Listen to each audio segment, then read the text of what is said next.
আজকাল সকালবেলা ঘুমের থেকে উঠে আমার বন্ধু ফোন দিয়ে কচ্ছে আয় একটা যাবো, আমি কিছু করে যাবো, কোথাও আয় আগে আয়তে চলে আনো। আমি সেই বাজারত থেকে আসে আমরা চলে আসছি এটা আক্কেলপুরে আসে আমাকে করছে না করে যাবো, তারপর করছে জয়পুর হাট যাবো। আমি বলছি কৃষক করছে আজকে জানা ঘুরে আসি। আমি তাহলে চো আজকার ওয়েদার যে সুন্দর বৃষ্টি বৃষ্টি ভাব, আর বন্ধুকলে আমি আবার সেই জয়পুর হাটের উদ্দেশ্যে যাওছি।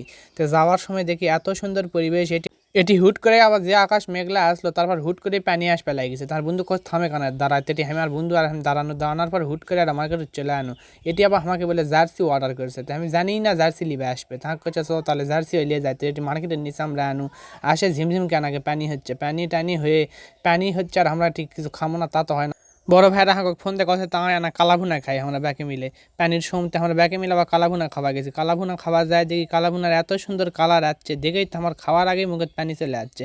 তো এটার কালাভুনা এত টেস্ট তোমাকে কী কমো। তো খাওয়া দাওয়া শেষ করে আমরা পানি আসছে, আমরা হুটহাট করে আবার বের হনো জোরে। আমরা তাড়াতাড়ি বাইক যা লাগবে এটা দেরি করা যাবে না। তো আমার বন্ধুকে ক্লিয়ে আমরা আবার বাইক চলে যাচ্ছি, বড় ভাই বন্ধু সবাই মিলে বাইক চলে আনো। তো আজকের ব্লগ এটি আমাকে শেষ।